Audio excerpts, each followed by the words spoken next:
Yo, what's good, Rap Squad? It's DJ Skandalous, your favorite DJ's favorite DJ. We got some more Tupac news to break down. This time about Lil Xan calling Tupac boring yet again.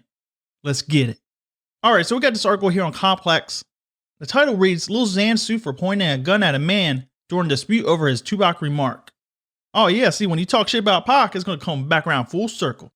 TMZ has learned that Lil Xan is being sued for allegedly pulling a gun on someone during his confrontation over his comments about Tupac.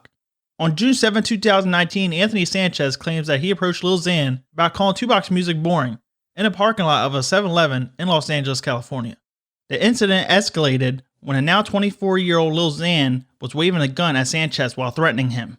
Sanchez managed to record the latter portion of the altercation, which shows Xan brandishing what appears to be a gun, asking, "What the fuck you want, brah?" Sanchez, who could be heard in the video calling Lil Xan little bitch before the weapon was pointed at him, says he feared for his life as Lil Xan moved his finger on and off the trigger. He's suing for assault and battery and claims that he suffered severe emotional distress. Aw shit, you done fucked up now. You goddamn right. You gonna pull out a gun out of 7-Eleven, wave it in the air everywhere, when your little ass probably doesn't even know how to fire that weapon.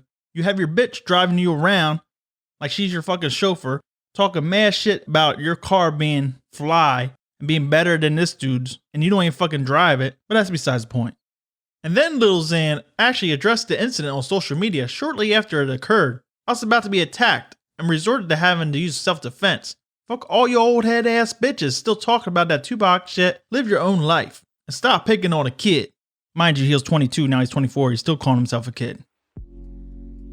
You know, I'm gonna be level-headed here, not be really totally biased about the whole situation. Is it kind of crazy that this man is suing Lil Xan because he rolled up on him, started talking shit about what Lil Xan said about Tupac at a 7-Eleven? Yeah, definitely. Now, was the guy's life in danger? I don't think so, because when you look at the video, Lil Xan just pointing it in the sky, waving it around, and it just seemed like Lil Xan just want to get about his business and leave. Now, should there be consequences for you pulling out a gun and waving around when you're a high-profile artist and celebrity? Probably so. And for a brief second, he actually points it directly at Sanchez. But I'll just say it like this. This little kid, he wants to be called a little kid? He got it, little kid. This kid should know better than disrespecting a dead man, someone that's not even here to defend himself. That's still pretty much revered more than any artist alive. I find that to be totally disrespectful, and I know many other people will find that to be disrespectful as well. And let's be real, your ass wasn't even alive when Tupac dropped All Eyes on Me. Your ass was born the same day Tupac got shot. That's real.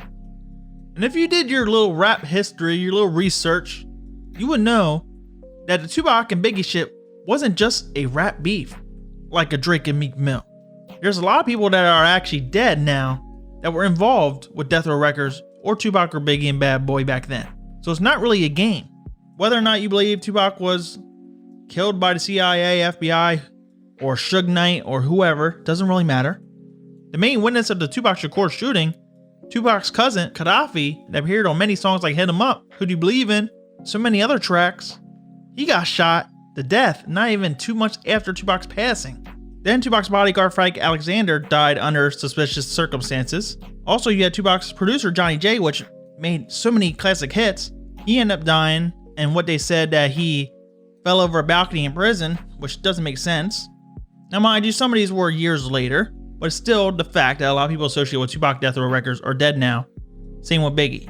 If you know your hip hop history, you'll know that Biggie went to Los Angeles not even 6 months after Tupac died, and then he was also rapping on the radio with Sway, the Long Kiss Goodnight song, which is well known as a Tupac diss that was made after Tupac was already dead. Now you can have your conspiracies with Biggie, right?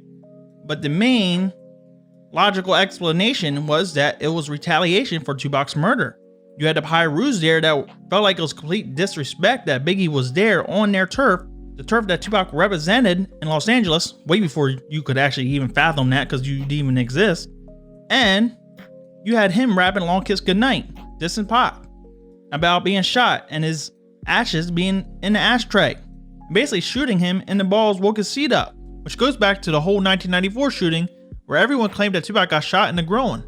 So that definitely is a Tupac diss. So for you to not understand that maybe Biggie died from retaliation, obviously you know there's people out there, even 20 years later, that's going to take offense to these type of remarks against Tupac.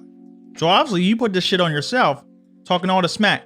If you don't like Pac's music, if you find it boring, just don't talk about it. No reason to diss a dead man. Because we all know if Tupac was here, your ass will be working at Burger King, McDonald's, Taco Bell right about now.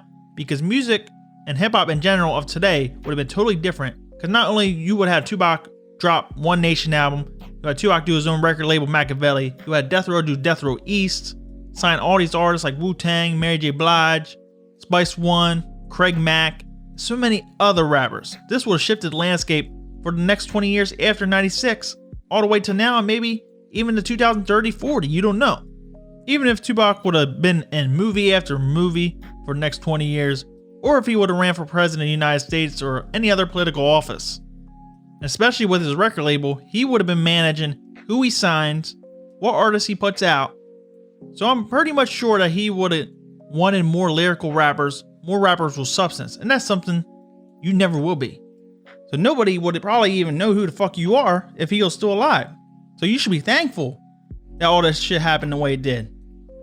And mind you, I don't even know what a hit song that you fucking made.